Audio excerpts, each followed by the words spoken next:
Welcome to yet another Wake County Beekeepers Association meeting. Tonight we're making history because we're both live and we're virtual. So I am Jim Bly. I'm the vice president. A lot of you probably don't know me, but yeah, I'm just a heartbeat away from the presidency. I'm hoping Kim is taking care of herself. Hope she got her shot. So you didn't come here to listen to me tonight, so I'm going to turn this over to Jeremy, who will introduce our speaker.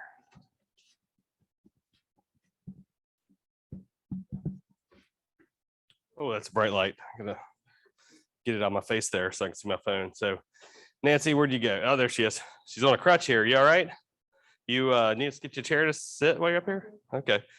So Nancy, every year we try to get one of the apiary inspectors in. Last year we had Don, and the year for that we had Will. So these are the guys you call if you have problems with your hives, you know, really bad ones, and you want to have it checked out and stuff. They are a great service to our community. So we got Nancy coming in tonight to speak on Varroa mites and looking how bees might win the war. She's been an inspector with the NCDA since August of 2010, with a particular interest in honeybee nutrition, infectious diseases, and reducing stress on colonies. Prior to that, she served Royal North Carolinians as a nurse practitioner. So I always thought that was the neatest thing about her, is that, you know, she's a nurse practitioner and left that to, you know, take care of bees. So that just shows you how much she loves the bees there. So she has maintained an active license in that for over 30 years. So I'll go ahead and just turn it over to you. So thanks, Nancy. All right, well, thanks for inviting me, Jeremy. It's a treat to be here with you tonight. Thanks to you all for being here, and thanks to those who are zooming in from wherever they are. As Jeremy said, he's asked inspectors to come each year to talk about Varroa. Now, this is going to be a different kind of talk. So those of you who are kind of new to beekeeping and therefore relatively new to Varroa, this will be a little different. And Keith y'all can have this program if I were able to send it. It was too big for me to send to Keith. So I'm not sure. I just say that because I'm going to be going pretty fast through a lot of stuff. I want to make sure there's time for questions. So I'll stop periodically to ask if you have questions. But this is not going to be the typical, okay, Varroa is a problem, and here's how you use each of the treatments. This is not what you're going to have tonight. So if that's what you were hoping for, you may be disappointed. And I've not done a program like this before either. So we'll see how it goes. But most of what I want to present to you is based on good science and data. Some of it will be trends toward the future, which don't yet have good science and data because they're too new. So, but the title being, look at how our bees might win the war against Varroa. And I would say, yeah, it's a war. When we're trying to kill Varroa and Varroa is killing our bees, you got a war. And we're not really winning, I don't think. So now, Keith, we tested this out, but sometimes with other Zoom things, the advancing doesn't work, I've found. There, it went, yep. Oh, okay. Well, I'm not sure how we're going to do the animation with this, but I guess it'll work out as you keep going. Let me try one more time. No, this isn't. Oh, wait, hold on. It'll help if I turn it on, right? Okay. All right. Here's the outline I plan to follow. What war? What am I talking about? The war.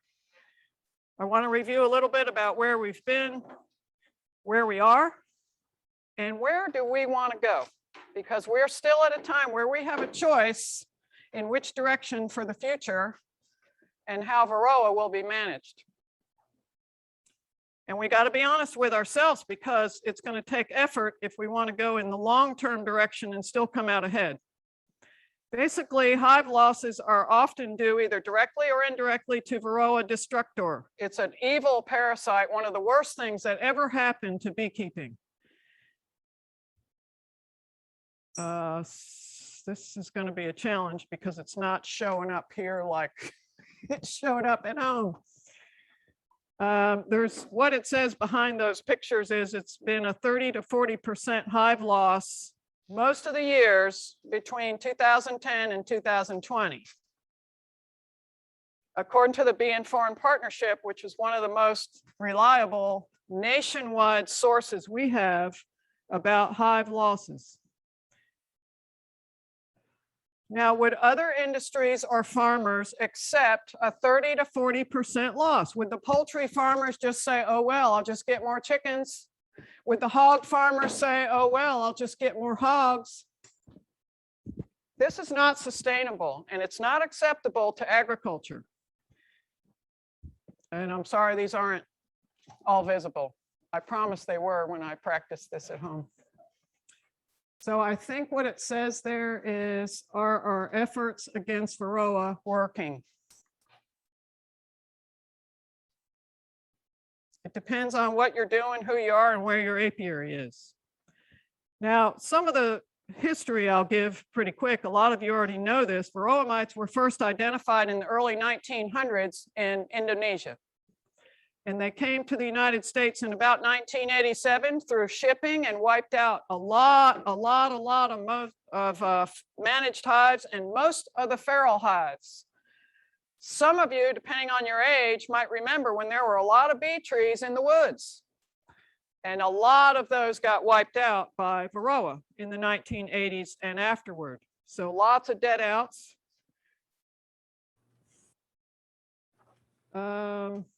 Sorry, I don't remember what that said.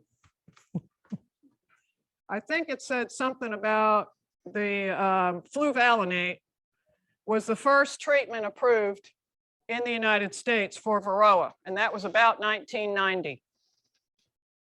Apistan was the common name. And multiple chemical products gradually were approved in the subsequent 15 years to try to do something about all the heavy losses. Checkmite Plus, and then there was Apilife Var, Apiguard, Mite Quick Strips or formic acid, Apivar, which is Amitraz, Hopguard, the beta acids of the hops plant. And then in 2015, oxalic acid was approved in the United States after it had been used in Europe and Canada for some time. And it first came out in our country in this. There was only one registered source. And then when Brushy Mountain Bee Farm went under, then apabioxal became the legal registered source of oxalic acid. It's probably been about 4 years ago. And that was a real game changer in a lot of apiaries. Now I'm putting this up here, not suggesting you go and get this. I'm saying this has complicated things by going to the hardware store and getting oxalic acid, and there's no instructions for how to use it in a beehive. So if you're going to gamble that much with something that might be worth $300 next spring, it's kind of a sad way to go. But I'll get more to that a little bit later. So a lot of people just love this gas and all the smoke, and it's just exciting to a lot of people. They can't wait to get that vaporizing going with the oxalic acid. And then this was another game changer, the Provap 110 that came out a few years ago, which requires a lot less equipment and a lot less time to use this oxalic acid in the beehive. And then there were a couple of other things that came out in the past 15 years or so. The Mite Zapper, which basically electrocutes Varroa, one frame at a time. One frame at a time. But you know, you can imagine the workload if just moving it to all your frames of brood.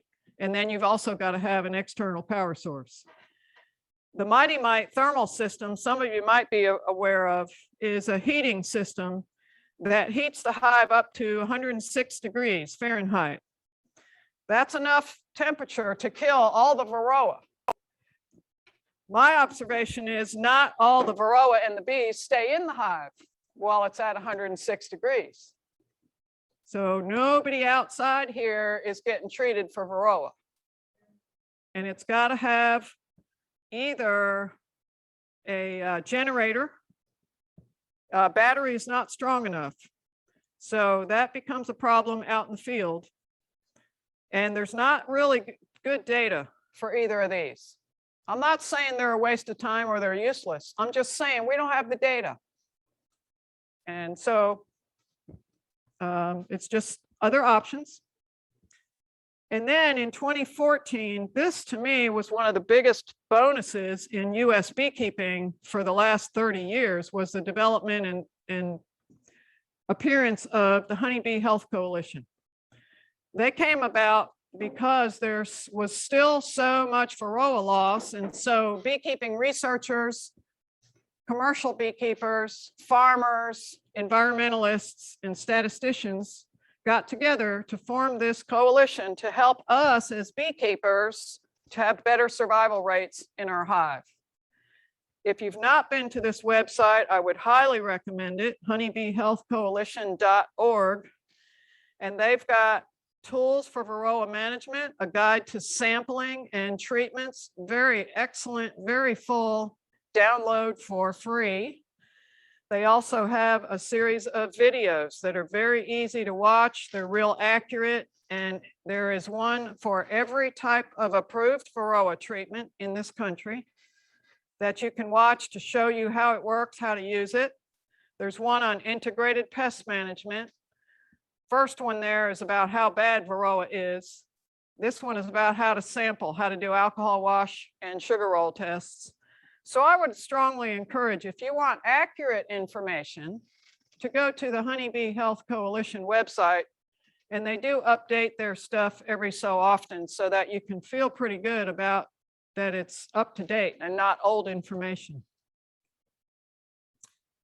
And then there were some genetic developments that also have been very promising. In the early 2000s, the genetic stock of honeybees that were known as suppression of mite reproduction, or SMR, were developed. And those bees were able, it seemed, to limit how much reproduction Varroa mites could do. Don't we need that in our beehives? And about the same time was Varroa sensitive hygiene, and those are closely tied to one another. Basically, these are bees that can tell, even when the cell is capped, whether there are mites in there or not.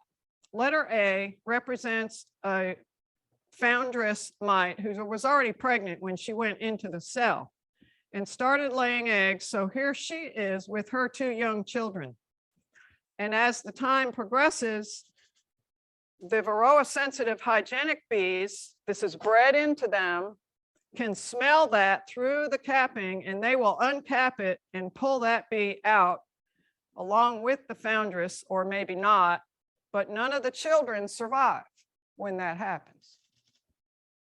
For some reason, they weren't as attentive to those cells where there was only a female mite who was apparently infertile. So if they're going to be selective, if the bees are going to be selective about who they pull out, I want them to get the ones that are making all those new children. I would still love to see something else happen to these other Varroa, but if they're infertile, they're not going to cause quite as much damage. At least they won't reproduce. And so this is one way that genetic traits help bees help themselves. I don't know about you, but I want my bees to help themselves as much as they can, whether it's Varroa, chasing hive beetles, or going to get their own food. I'm not really a lazy beekeeper. I just want my bees to do some of all that hard work to keep them alive. One problem with this, the VSH, Varroa sensitive hygienic, and for those that were alive in the 1970s and 80s, it's not VHS. But I hear it called that a lot.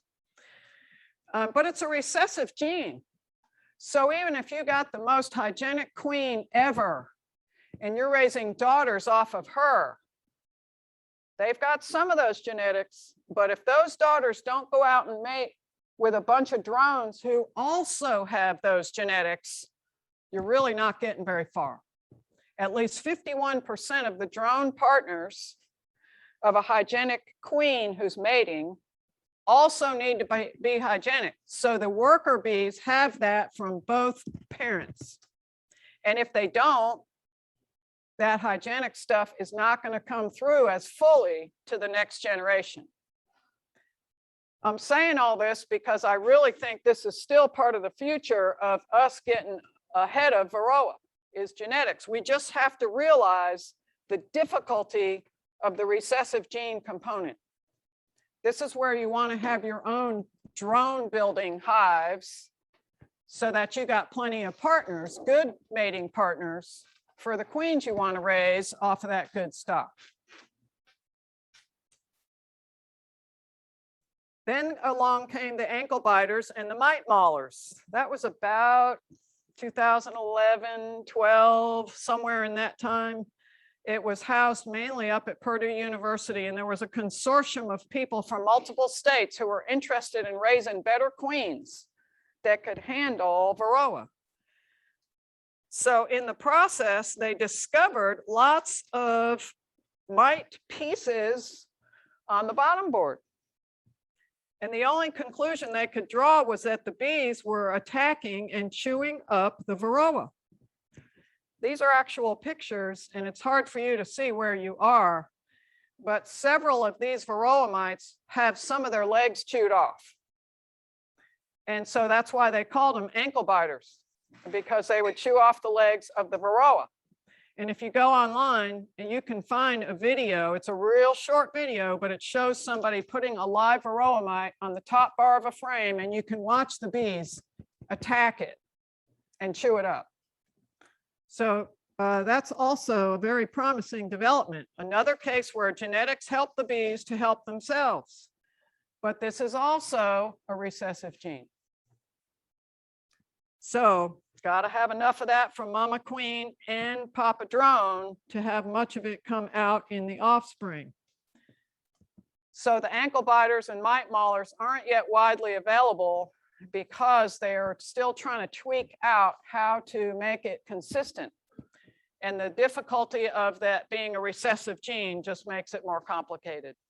So that's kind of a brief review of the past, 35 years or so of Varroa mites. So where are we now? I might never know if the clicker doesn't work. Yes, please.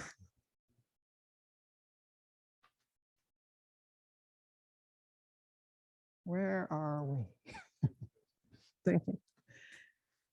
We are in a period where we have increasing knowledge about Varroa and viruses. There are still a lot of good research going on to help inform us. And this is an excerpt from NC State University's here in Wake County. They actually have a queen and disease clinic where they will do an evaluation of the viruses in your hive. Apiary pathogen screen is what they do if you want to have up to 10 colonies pooled for viruses. It's really, really hard to get virus testing on your bees. And there are very few places in all of North Carolina that can do that. NC State is one of them. Now, if you just want one hive checked, you just bring some, you can bring the queen, or you can just bring workers and drones for the checking of the virus off of one hive.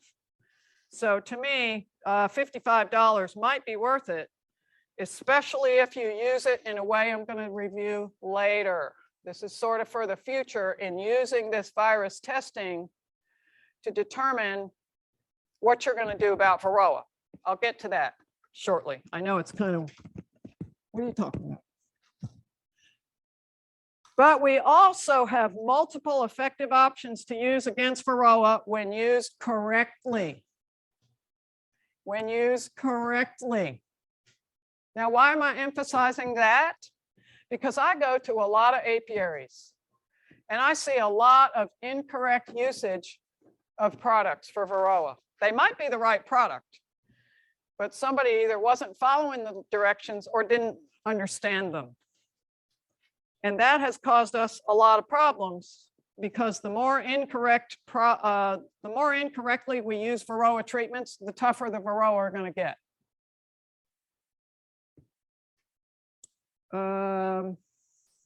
Wish I could remember what that said.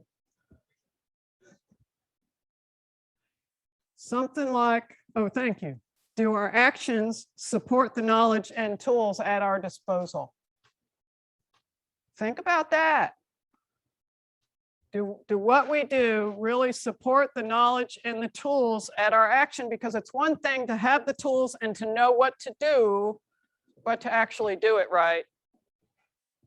Now, don't get me wrong. There are a lot of beekeepers who handle Varroa right. They learn about it and they do the right things.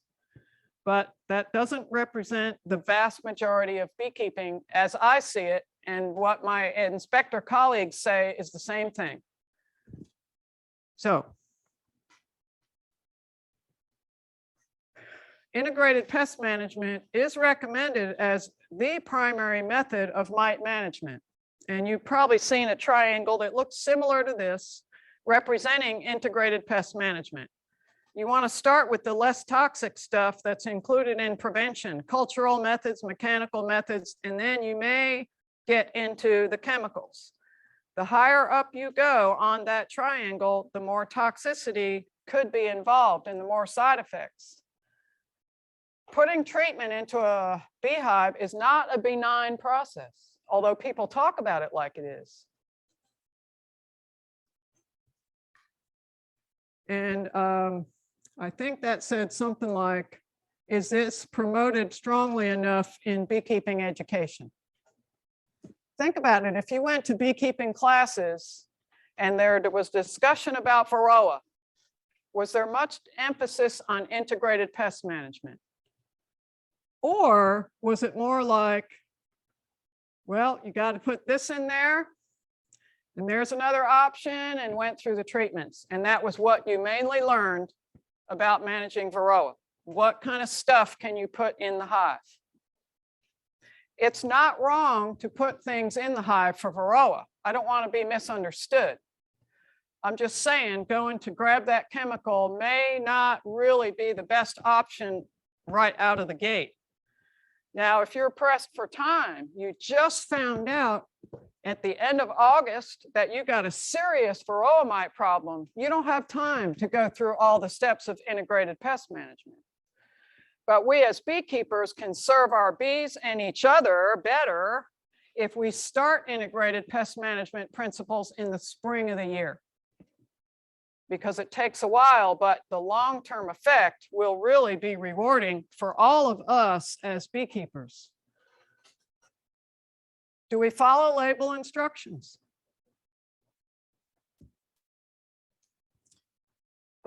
Do we even care if there is a label? I don't think so based on what I see. Now, a lot of people do. They follow the instructions, they do it well. But there's a lot of unlabeled stuff that gets mixed around and put into a beehive. So maybe we don't care if there's a label. We just see what Bob can tell us about how to use it and hope we remember what Bob said. I've been to apiaries where, if you're familiar at all with Apiguard gel, the most common way that small scale beekeepers buy it is in the 10 pack of these tins. And sometimes people will go to the bee supplier and just get 4 out of the 10. And there's no instructions. What are they supposed to do with that? And they'll say, well, this is me at their apiary and looking like, I don't think both tins were supposed to be put in at the same time. And why is it on a honey super? And they'll say, well, he said, you know, I just couldn't remember what he told me about how to use it. When a bee supplier sells these things, they're supposed to sell instructions with it, even if it's an extra copy of the original. But a lot of this goes on in apiaries. You all may not be aware of it because you maybe don't go to very many apiaries, but I go to a lot of apiaries in the course of a year and see a lot of stuff. Thankfully, a lot of it is wonderful things, but some of it is stuff like this. So we have a wide variety of information, but not all of it is true or useful. It was probably a good thing that Al Gore invented the internet, but sometimes it causes problems for people. And oh my goodness, YouTube. Here we go. Now, YouTube has a lot of good stuff on it. But there's some, I mean, all you have to have is a computer and an opinion. And if you got a camera, whether you can use it well or not, you can still get a YouTube video out there. I'm just giving you an example of some titles of YouTube videos that I found in less than 5 minutes. I found these titles. How to rid bees of mites, fast, easy, cheap, 100% mite kill. Please share this. There was no more punctuation in it than what you see up there. Now, would that make you a little skeptical? 100% mite kill. Fast, easy, cheap. If that were true, why wouldn't everybody doing it? And why wouldn't all the mites be dead? Here's another one. Best Varroa mite treatment. It saved my honeybee colonies. And the first picture you see with that video is that. Florida Laboratories makes lots and lots of oxalic acid. Lots of oxalic acid, but there's never been instructions on there for how to use in a beehive. The same person that said this is the best Varroa mite treatment ever and it saved his hives also said formic acid just didn't work at all and it killed 10% of my queens. So I'm thinking label instructions. Was it 90 degrees when he used the formic acid?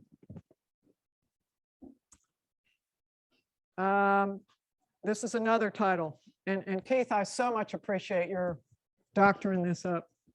I should have tested the thumb drive and not just the hard drive. What's the difference? You have a Mac? No. No? Mm-mm. That's sufficient. You just put it in. Drop it down to 800, that's 600.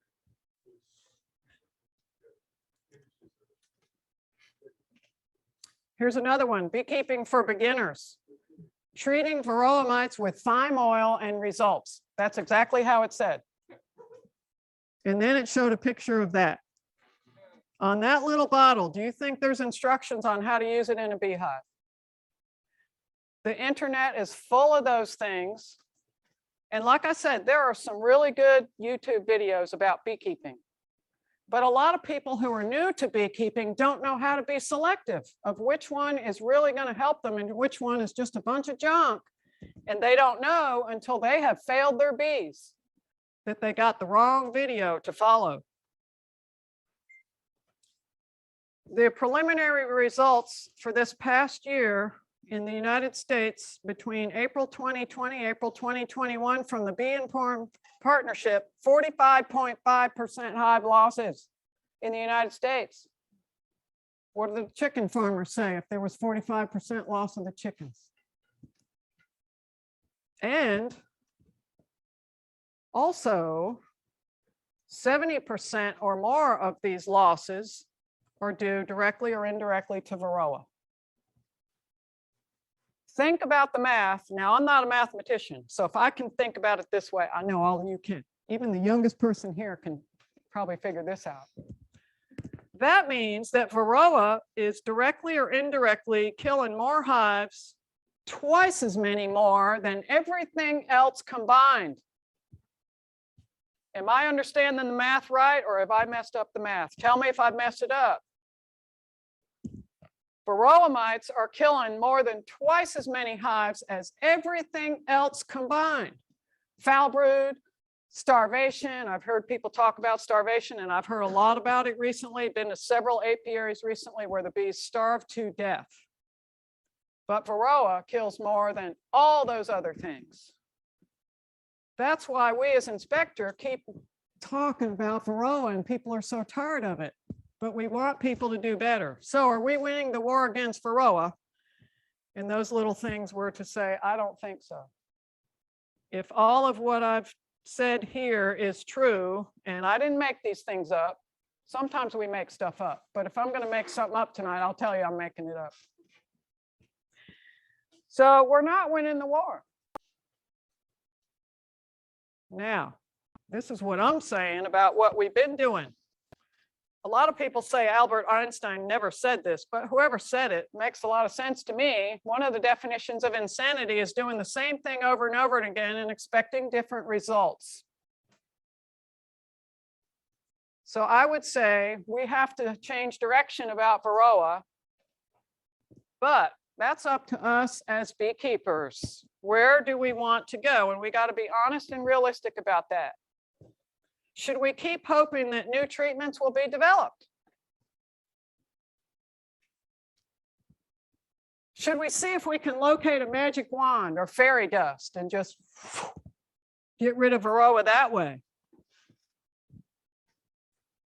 Should we learn more about Varroa mites so we can fight them more effectively? But that involves thinking. Oh no, do we want to do that kind of mental work and follow the good science that brings new tools and options? That requires some thinking. But I'm not sure how else we're going to get ahead of Varroa if we don't use the science. Because what we've been doing is apparently not working well enough, or maybe a combination of these things. I want to go over a few more recent developments that also, to me, are very encouraging for the future. Some of you may have heard this earlier this year. It came out that Washington State University researchers, headed by Steve Shepard, have found that a particular strain of Metarhizium fungi can kill Varroa. The spores germinate on the Varroa mite and they drill into that mite's body and kill it from the inside out. Yeah, that's what I say. They're still working on, now it took a while because most of this fungus cannot survive the heat that's in a beehive, but now they found a strain that can. It's a matter of making it into a product that can be used by everyday beekeepers. So stay tuned, that seems to have promise. And that's an illustration of they were using it on termites and found that it worked on termites. That probably got them to thinking about using it on Varroa. So that might still be something for our future. And then some of you may have heard about RNAi, and I'll explain that in the next slide. But this has been very exciting. John Zavislak is an apiculturist at University of Arkansas. He would be the counterpart in Arkansas to David Tarpey here in North Carolina. And he has spoken at least one of our state meetings. He's a fantastic speaker, and I think he's due to come back sometime in the next few years. So if you have a chance, he's just really good presenter, very smart guy. But he is one of several who's been involved with this RNAi, which is RNA interference. Now, any of you see that diagram and it brings back nightmares of science in school that you hated? No, don't push genetics down my throat. It'll be real short and sweet. Basically, there's a way to insert the double-stranded RNA molecules that interfere with the Varroa mite's ability to make important proteins. And without those important proteins, they do not survive. And this actually was started several years ago, and then it got sold and all that because it was kind of difficult to tweak it out well. The mechanism for how that works is similar to how the mRNA used for COVID vaccines to tell the body to make antibodies against COVID. So it tells the Varroa to not make proteins for the future generations. It targets the reproductive mites and it wipes out the whole family. There's a company that's actually based in the Research Triangle Park here that's working on this and probably going to be bringing it to market pretty soon. It's not a chemical, so it doesn't hurt the bees. Greenlight Biosciences is the company, and they have an article in the August, this month's Bee Culture, about how it works and what they're doing. So they're conducting trials. Basically, it's fed in sugar syrup, and when the adult bees feed the larvae, they're feeding some of this, because the Varroa mites go into the cell when it's still a larva to reproduce. So the Varroa mites being in the cell are going to get fed some of this stuff that makes them non-functional for the future generations. Also developing in North Carolina at UNC Greensboro is a bioassay to quickly assess hygienic behavior. You hear a lot about hygienic bees. We need them. We got to have something. And so we're probably familiar with the Minnesota hygienics and these others. The old way, although it's still used some, was to freeze kill the brood and then or count the mites in the capped cells. This is an illustration of how freeze killing is often done with liquid nitrogen and a PVC pipe, and they freeze that little section of brood. And that kills it pretty quickly. Put it in the beehive, and in a 24-hour period of time, if at least 95% of those dead brood are removed, that's considered hygienic, because they want to get rid of something that's not right. Or what some have done to bypass that, especially for Varroa sensitive hygienics, is to actually count the mites that are in the capped cells. Now that gets pretty tedious, but that is found to be more accurate at determining Varroa sensitive hygienics than the freeze kill. Freeze kill is for any kind of hygiene, whether it's sickness or whatever. And it's been found that some of those, like the Minnesota hygienics, that are great at cleaning out early foul brood and other horrible things, are kind of maybe not with Varroa. So there seems to be a little bit of difference in what gets the bees to clean out, whether it's getting rid of Varroa or getting rid of sickness. Of course, we would love them to get rid of all that bad stuff. This would be an example of one that's really not very hygienic. If that was in the hive for 24 hours and there's still all this that has not been pulled out, that's not hygienic. This is what you really ought to see, something more like that. If they're hygienic, they would just about totally clean that out in a 24-hour period of time. So our Varroa mismanagement during the past 35 years has allowed Varroa to adapt. And now we have stronger Varroa. Just in the 10 or 11 years that I've been an apiary inspector, I have seen the difference. Varroa are getting tougher.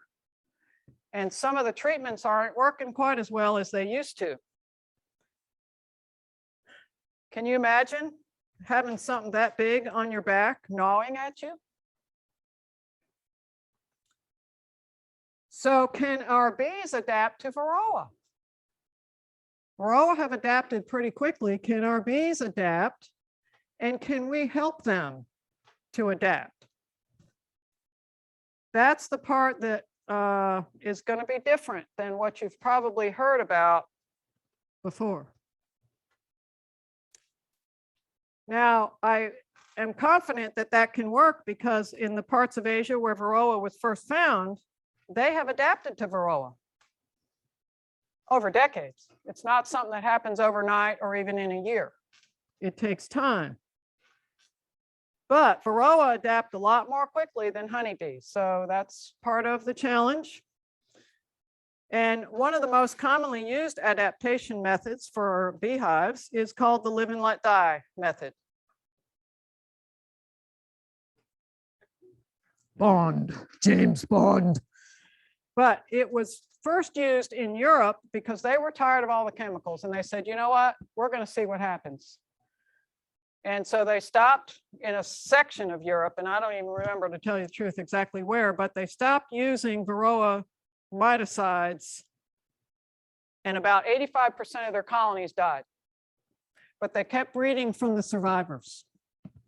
And so then you got survivor stock, and that's why it's called live and let die. And there are a lot of people who call themselves treatment-free or chemical-free beekeepers who also use that method. I'm not saying all of them do.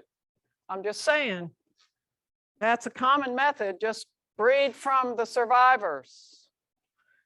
In theory, that might be a good idea, but what does that do to the surrounding apiaries? You know, if I'm one of those people, okay, I'm going to have some hardy bees. And whoever out of these 10 colonies doesn't make it, well, they're just too weak for my apiary. Maybe 1 or 2 will survive and I'll keep breeding them.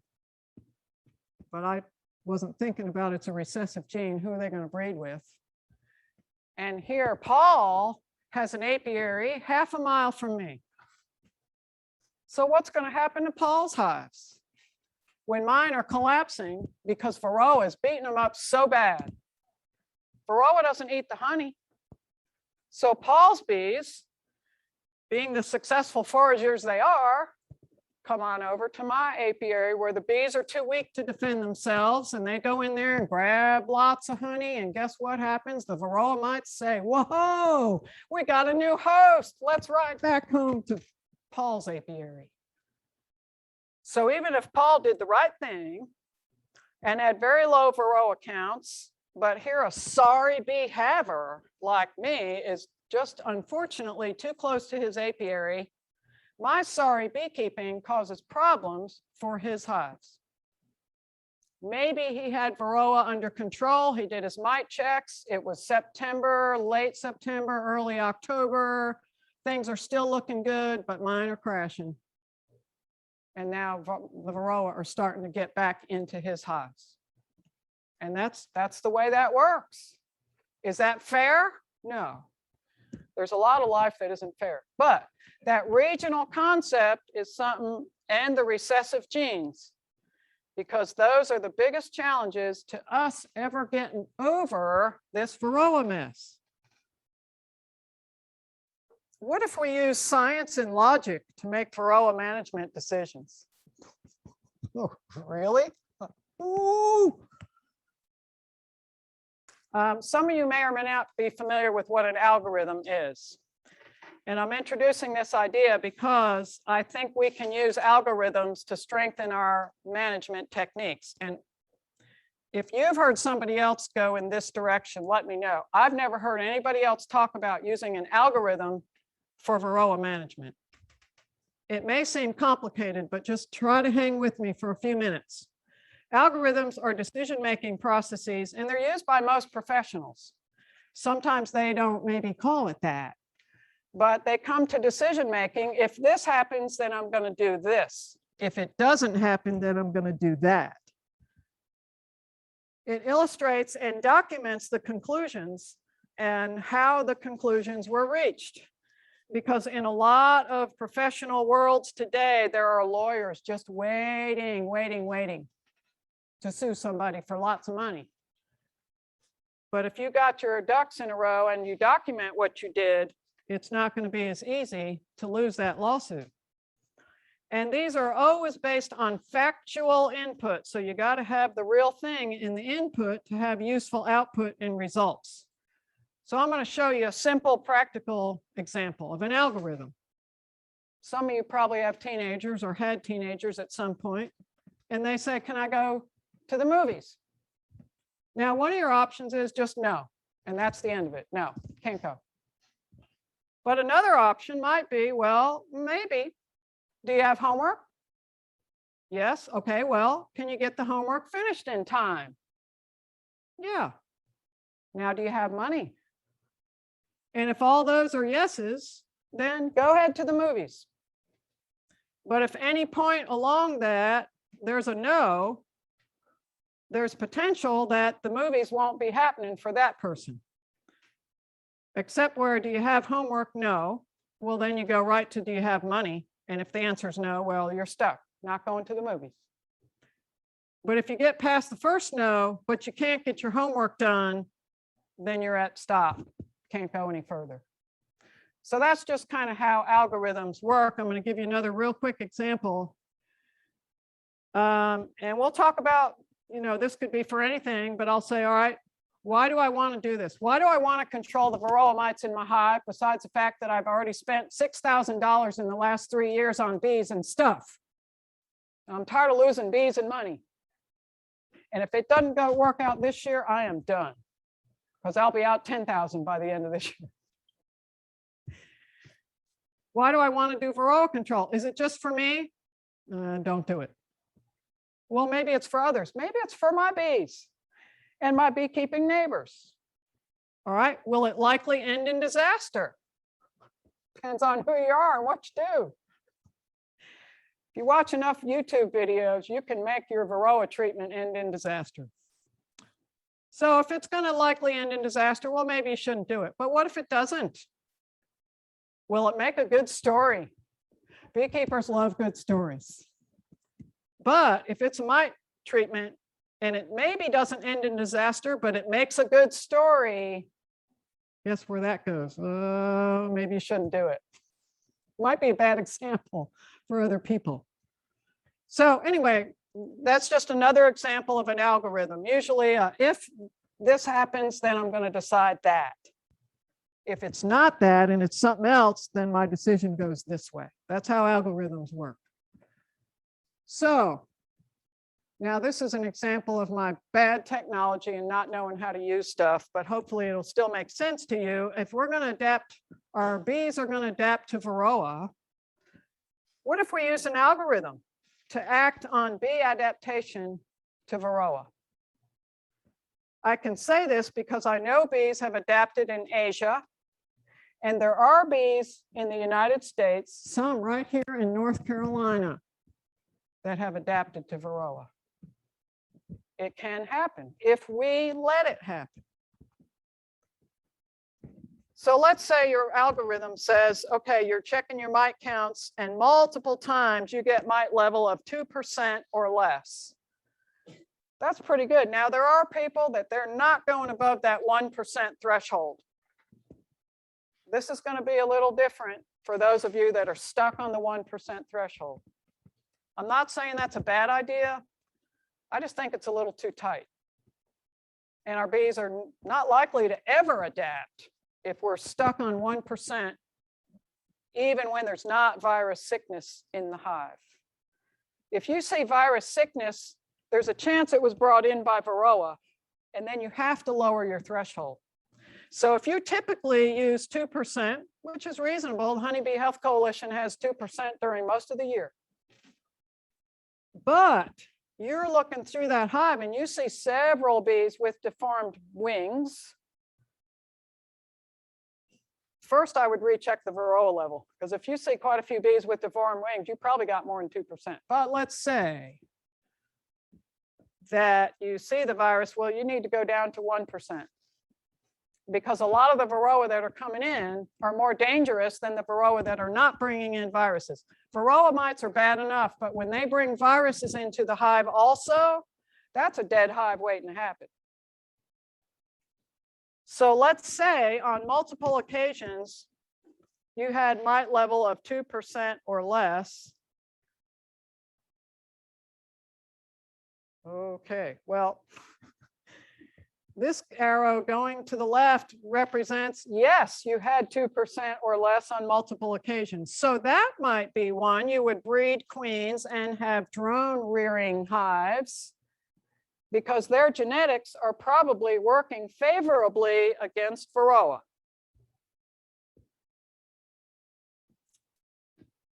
But if you're not getting there, then you should consider requeening with better stock. More hygienic bees. If you got high Varroa counts on a regular basis, including after treatment, first check, did you use the right treatment? Did you use it correctly? But there are hives, lots of bees in the United States right now that are so mite wimpy, they shouldn't even be allowed.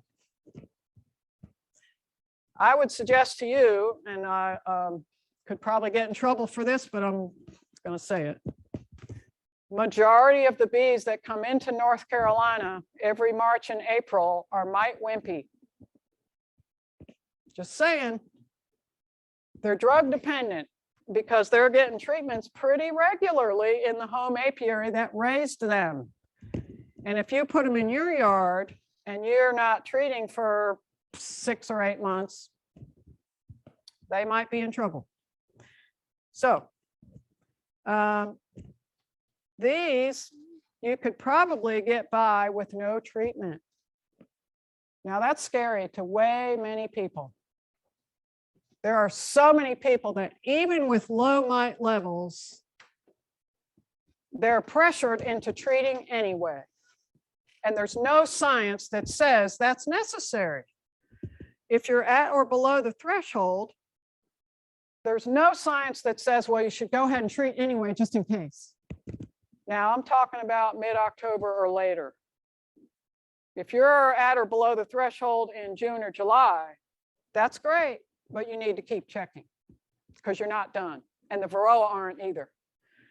But when you think about the colony's brood rearing is shrinking, even as we're in this room today, because the day length is decreasing, there are going to be less and less brood, which means less and less opportunity for Varroa mites to reproduce. So you're going to have less Varroa mite reproduction as the hive goes through August, September, and October. That's why at mid to late October, if you're below the threshold, you're probably going to stay there.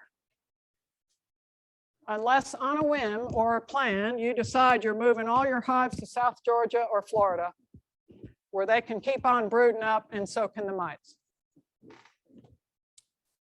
Those that would be requeened with better stock because they can't get to that acceptable level probably would need treatment if that hive is going to survive.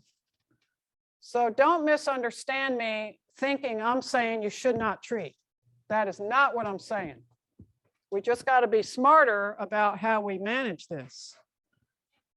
Now, in this algorithm, we should probably consider adding virus issues as well. Because if we got a 2% or less mite level, and we've had virus testing and it says there's some pretty high levels of viruses in there, maybe we have to rethink that 2%. A lot of how the honeybees handle the viruses that are in their colony depends on how well they are nourished. So they can build their immune systems to where you wouldn't even know the viruses are there because they act and look so healthy.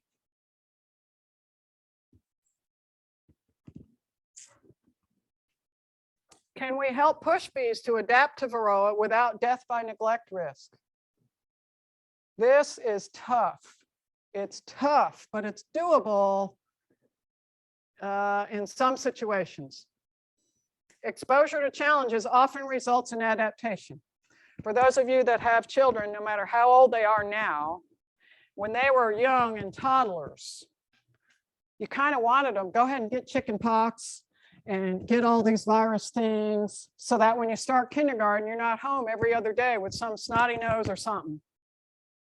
And so with exposure to these various viruses, usually by kindergarten, unless children have been kind of isolated, they're not every week with some different kind of snotty nose, coughing, something. So exposure to challenges does often result in adaptation. What if we had a way to remove Varroa periodically to ease the mite pressure and possibly prevent colony death while bees adapt? How are you going to do that? But let me ask, are you following the concept so far?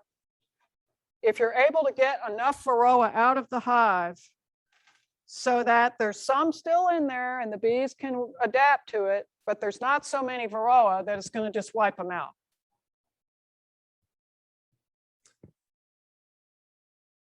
It's possible, but it's not easy because it would not be appropriate to say, well, let me just put a half a dose of that chemical in there and knock off about half the Varroa. That would not be acceptable. Now I'm getting ready to tell you something that I'm also going to say Kids, don't try this at home. It's not illegal, but it probably ought to be what I'm recommending because it's so difficult. All right. This is the first time I'd admitted to the group of beekeepers that this is what I have done to help my bees adapt. But I'm in the 8th year of it. So I can tell, even though I don't have statistics in front of you, that it has worked. This is a plastic tub, a pretty good sized one with a snap-on top. Almost all of the top has been cut out and a number 8 hardware cloth screen riveted onto that tub. This is like a sugar roll test magnified 10 times. And again, don't try this at home. It's just the concept. Unless you're just kind of half crazy or worse, like this woman up here talking to you. I sure hope Don Hopkins isn't listening at home.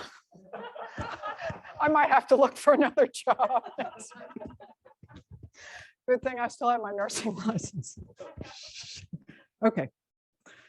I got to thinking, when you do sugar roll tests and you get all those mites, they're all females. The male mite is not coming out of that cell to be in your sugar roll stuff. And almost all of them are reproductive and pregnant. The dark reddish ones, they're pregnant. So I'm getting a bunch out just when testing 300 bees. What if I got more out when I test 3,000 bees? So I thought I was in the 7th year of this, but I looked through all my data. I've been doing this for 8 years of this stuff. Now, just don't take me to the funny farm until I tell you my family context so you know where I am. But so I will take 3 or 4 frames of brood, always looking for the queen. Don't want to get her in this. Shaking all those bees into that tub and then put the top on. And just it's rock and roll. And shaking around, getting them all really well dusted. Then I got a big pan with water in it. And it takes a good half, probably close to a cup of sugar for 3,000 bees, just regular powdered sugar. And I dump the mites and the sugar into the pan. Now, I can tell you, this will tell you who your mite bombs or potential mite bombs are and who your hardy bees are. I'm going to give you an example. Last month, one of my apiaries, there are 2 hives, and they got similar genetics. So I did this kind of mass dusting on each of them. Now, one of them had a brood break this year. Their queen was failing. I was planning to requeen. Well, they did it themselves before I could do it, thankfully, because she's a fantastic queen. She's not only productive, but out of about the 2,000 bees that I had in there, there were six Varroa in July. Now that brood break was back in March or April. Because I thought I must have messed up, I did it again. And it was about the same. But the other hive in the same apiary, which is only about 15 feet from that one, I got over 200 mites out of, there was about 2,400 bees. In a period of a little over 2 weeks, I got over 600 mites out of that one hive with this. Now, is that crazy? Probably. The point is, if you can get a portion of those mites out often enough, you might be able to help the bees adapt and possibly even bring them down below the threshold. That's part of where I'm still reviewing the data to determine, can I bring them below a certain threshold or not? And I've already found out that if I get much over 8%, I got to do something else, especially if I'm getting into August and later. because you can't overcome that high of a Varroa level with this. The reason I have those two hives there is because the homeowner who has a garden said she doesn't ever see pollinators. So I'm thinking there are probably no other apiaries nearby. I'm not going to do this kind of silliness, as I call it, if I'm close enough to another apiary. That's just wrong, because I could be creating mite bombs. I will say my threshold gets a lot lower when I see virus sickness in there.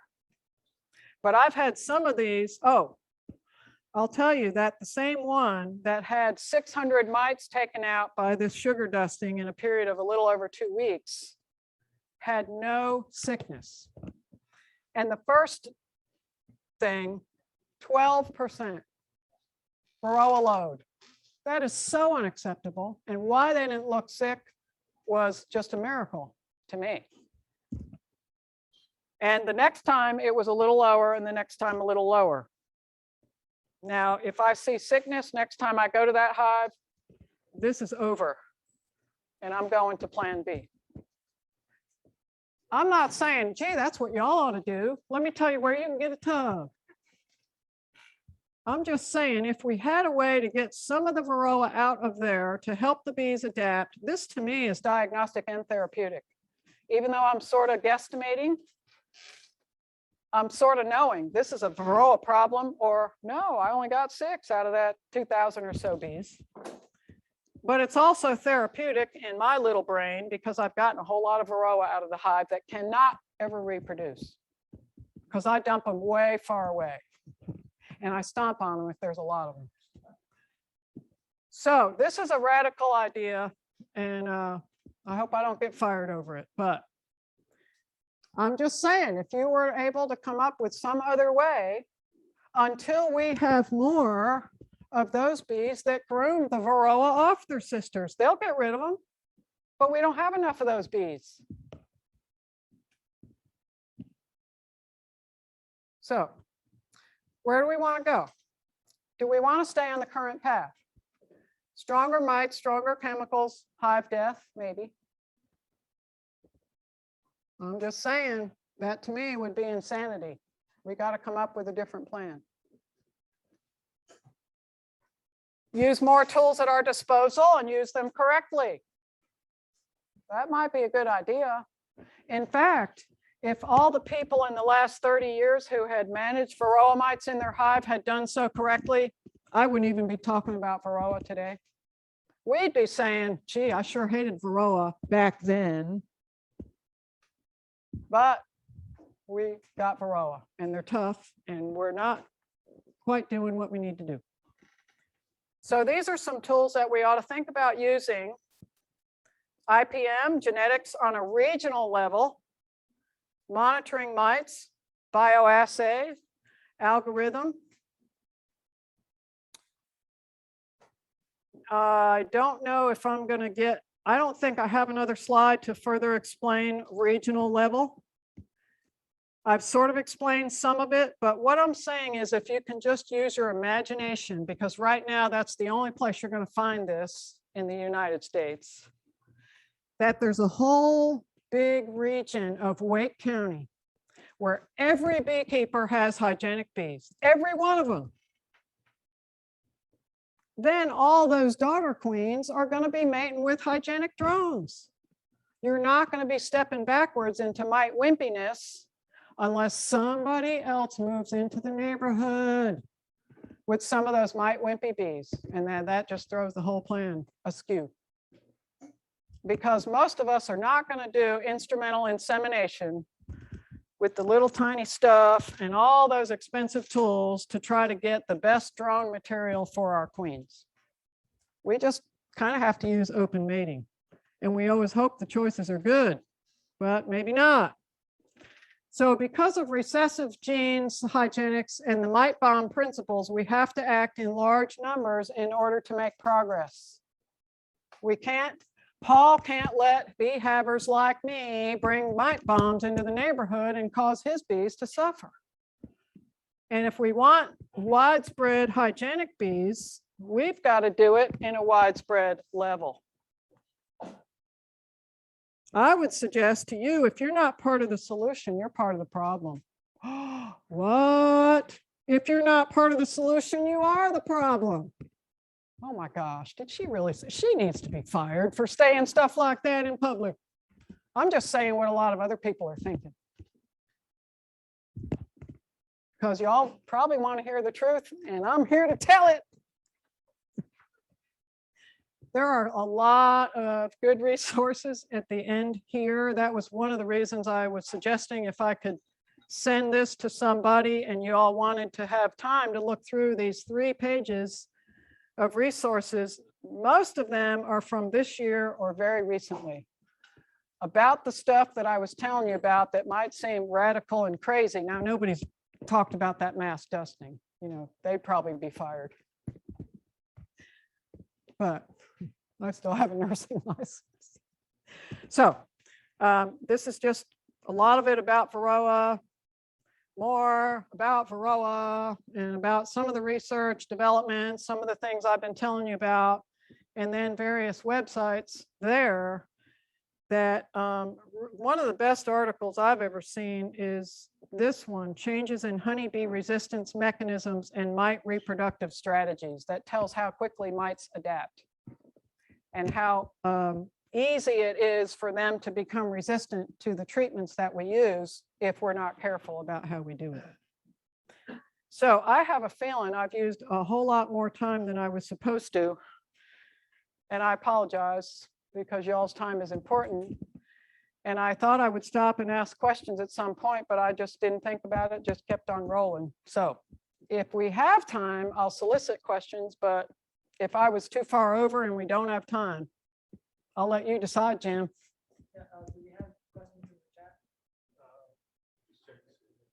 Probably the first one. Why didn't she get fired? I got a question. So you had this sugar shed roll thing. You said don't try it out with. So you said don't try that with the chemicals. So. You mean to reduce the Varroa some? Yeah, so I understand that with the synthetic chemicals, but what if you were going to do that with like 1 strip of Formic Pro or the periodic, maybe use oxalic acid? Because, you know, I've heard the mites can't adapt to them. What do you think? That's a really good point, Jim. And I want to update that a little bit. Because if you are going to try to use chemicals for that purpose, it would make sense to use the more natural things that there's not a known resistance. However, there's a guy up in Maryland, Dr. Sam Ramsey. Mhm. Sounds like you've heard of him. Yes.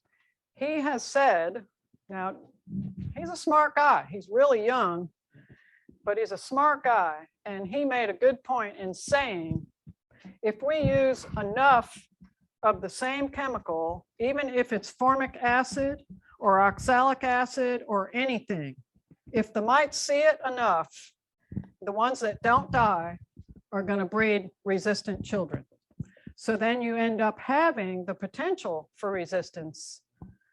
So any exposure that is not intended to do most of them in would be a little tricky. Okay. But that's a great question, Jim. Okay. And I would love for somebody to come up with an easier way than what I have. I don't even count how many hours I spent with that because it would make me sick. And I'd probably quit right now. I thought if after 7 years, something doesn't work out, I'll stop. And I thought that this was my 7th year. So that's why I've kept going. But the data is looking pretty good. I'm doing lots of recording of what I've done. And so I really think it's helping, but it's a long process. It's not going to happen in a few months or a year. Yes, sir. My name's Rick. How is your method of shaping the bees with powdered sugar? Let's get over again, please. Do what? To the mic. Ask it again. Okay, my name's Rick, and Is this on? I'm not hearing any. Okay, how is that sugar dusting any different from sifting sugar over the whole hive and letting it filter through and get the mites off? Because I started doing that 9 years ago when I heard about it and didn't want to get into the hard chemicals. But it didn't take me but about 2 years to realize to really become effective, this is very labor intensive, because really it means doing it every few days. As we know, every day there are new bees, adult bees hatching out, and they bring more mites out with them, and you've got to get those off too.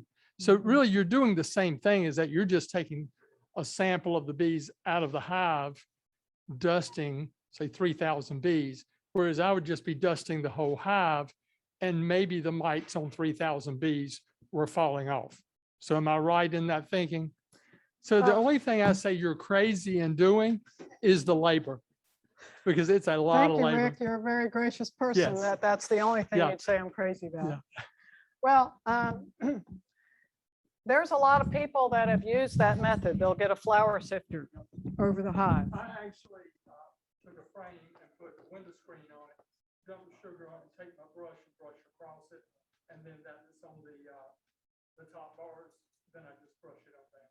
Mhm. It was real quick, but I got to open that hive up. Yeah. I got to take the top off to do it. Well, and that method, and also something that's sort of similar. I don't know if some of you remember, if you've been in beekeeping long enough, there used to be a device, it might still be available, but not many sell it anymore, that it would blast powdered sugar into the hive I wasted my money on one. through the mouth. With the concept being, it blasts powdered sugar into the brood nest and does similar to what you're describing. And Clemson and University of Georgia did a joint study over a 2-year period of time to see if that worked. And unfortunately, it didn't, because they were using, mite testing data and all that. So the difference though, Rick, is the action. Think about it this way. Let's say you were doing a sugar roll test and you put the sugar in the jar with the bees and just kind of little bit of, just dumped it on the bees. When I do sugar roll testing, it's rock and roll. And so when I'm doing the tub, it's a large scale. I'm literally shaking the mites off of some of those bees because of this vigor. And part of my question about what I've been doing is how many bees are getting such a bad concussion through this that they can't find their way home and they become foragers. I've heard that if you shake it properly when you do the sugar roll, you're probably going to kill the bees anyway. Okay. Well, I don't agree with that. You don't think you have to shake it that hard? I don't think you have to shake it enough to kill the bees. And I say that because, and I'm sorry, I'll be real quick, Keith. A lot of people are squirmish about alcohol wash, but we consider it the gold standard. So in multiple apiaries, and it was either today or yesterday, I did it again. It was today, earlier today. The same frame of bees, half a cup into the alcohol, half a cup into the sugar. That's about as much of a head-to-head comparison as you can get. And today, the numbers were exactly the same. And most of the time when I've done it, and I didn't kill any of the bees that went into the powdered sugar. So if I can get that kind of accuracy that compares to an alcohol wash off the same frame of bees, I feel like it's going to be pretty accurate. Okay. I'm real sorry that I couldn't get it all out more quickly. And I hope this makes sense to you. A lot of it is such a foreign concept. It was just like, what are you talking about? But I think some of these things, probably not that big sugar shaking stuff. Nobody but crazy people are going to keep doing that. But this RNAi and those other, the bioassay, I'm real excited about where that might bring us for Varroa. Now, if somebody develops either a new chemical or a better formulation of something like oxalic acid or HopGuard, well, that'll be good too. But if we keep going in the same path, I don't know where we're going to be in another 5 or 10 years. All right. Thank you, Nancy. That was Okay. very Thank you informative. so I much. enjoyed that.